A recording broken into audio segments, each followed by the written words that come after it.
Hey guys, Shadow Exodus here, coming at you with another ship review. This time it's going to be the Aegis Redeemer. Alright, let's get started.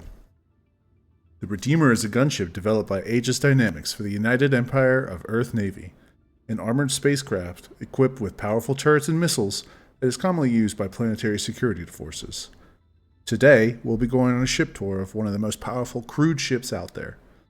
We will look at the interior and the exterior, the stock ship weapons and systems, and specs to look to upgrade to. As we explore the exterior, you'll first see the rear remote turret staring you down casually as you leave the airlock most times. Then you'll see what looks like the 4 giant rear-facing scissors. These are your wings and thrusters of a sort, called the nacelles. Moving around the right side, you'll notice that there's a C788 size 4 ballistic cannon. This is mounted on your right wing and left wing respectively. Moving towards the front of the ship, you'll see your first manned turret underneath with 2 massive size 5 Gatling guns attached to it. It's called the AD-5B and revered throughout the verse as some of the highest DPS out there. In front of that main turret, there is a remote turret that the pilot can control, mounted on the front and rear. These are your size 3 laser cannons, coming stock as M5As. Moving around the ship, you'll see the other C788 ballistic cannon attached to the wing and the nacelle right next to that. On top, finally towards the rear, we have the last manned turret. This is also attached with 2 size 5 AD-5B Gatling guns. To go inside, you'll need to push the button on the right side of the ramp labeled Ramp Access. This will open up the ramp, and then you'll be able to go up the ramp, and on the right, there will be another button to open the main access to the gate. If you look to your left, the ramp access has another button on the inside to close it.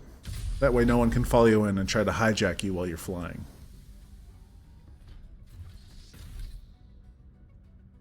As you enter this first deck, you'll have your 2 SCU of storage to your immediate left. Going down the line, you'll see a small storage wardrobe, 2 beds, and 2 other wardrobes at the end of the line. The storage under each of these compartments are available for you and your team to use, though it just routes to the ship's inventory as if you push the I key while on the ship. At the end of the hallway, there's a kitchen. It usually comes with 6 or 7 waters, 4 red smoothies, 4 beers, and 4 juices, all of which you can put in your inventory for prolonged keeping, whether it's shipside or local to any station. On the right side of the ship, you'll have 2 more beds for the 4-person crew, and 1 last clothing and storage compartment, and a bathroom and a shower. To open the bathroom and shower, just click open, and there you go. To go up to the second deck, use the ladder well to the right of the kitchen. Once you exit the ladder well, to your direct front, you'll notice a weapon rack.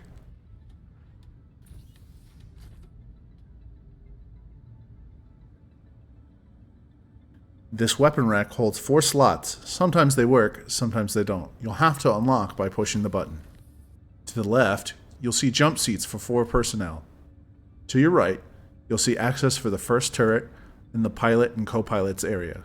Moving to the pilot's area, the chair on the left will have a screen to control power, heat, comms, and weapons and shields, as well as the front remote turret.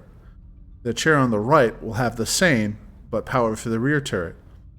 Note that you'll have to turn these screens on by holding F and selecting the power button with your mouse.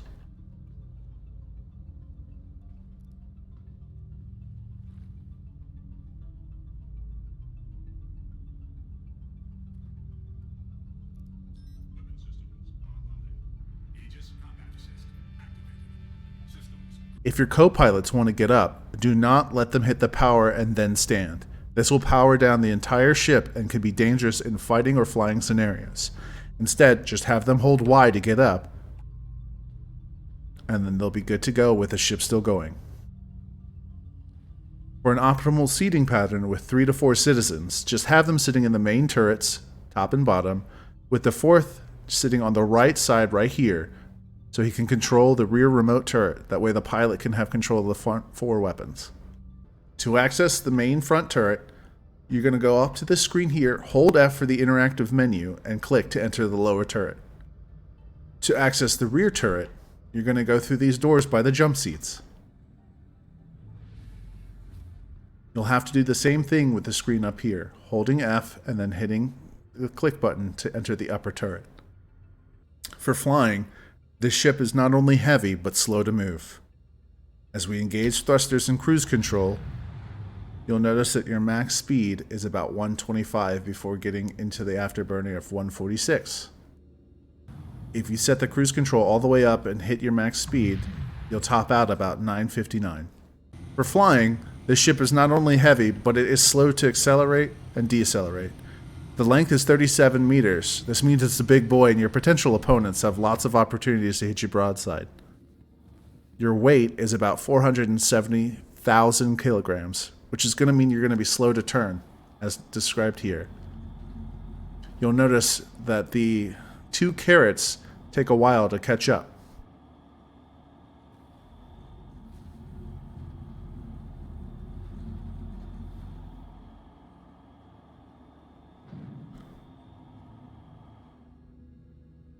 Once again, your fighting capabilities with the pilot controls the 2 C-788s on the wing, and if the front turret isn't manned, you'll have your M5As. These are energy weapons, so you'll have infinite ammo, but your C-788s have 100 ballistic shells. For missiles, it comes standard stock with 16 cross-section Strike Force 2s. The decoy charges on a Redeemer is 25, and your noise charges are 10. Claim time for the Redeemer will be really long, coming in at 17 minutes and 33 seconds. This is quite a long time to get your cruise ship back together. If you expedite the time, it'll be about 5 minutes and 50 seconds for 8,750 Alpha UEC. While the ship isn't able to be bought in-game, its price on the RSI website is $325. Sometimes, like in the month of March, it is a subscriber's ship to utilize. Subscribers will have access to purchase this ship after its time is up and it switches to the subscriber's ship of the month. Next, let's talk about upgrades. Redeemer shields should be upgraded to the Parapet Industrial Grade A if you want something long-term, or the FR-86 Military Grade A if you have cash quickly. The Parapet is available from Platinum Bay at ARC L1 or HUR L1 or HUR L5. Also at Dumpers Depot and Grim Hex and Omega Pro at New Babbage. The total for the Parapet Shield is 169,550 Alpha UEC. The FR-86 is available at Dumpers Depot at Area 18 and Cousin Crows at Orison. Both are available for 136,400 Alpha UEC. Another item I would also upgrade is the Quantum Drive. This I would upgrade to the XL1 Military Grade A. This is one of the fastest quantum drives out there for size 2 ships. Also, this has the highest component health out of the size 2 quantum drives. The XL2 can be bought at Cousin Crows on Orison or Platinum Bay on Port Tressler for 94,900 Alpha UEC. I would also think about switching the front turret to the CF337 Panther laser repeaters.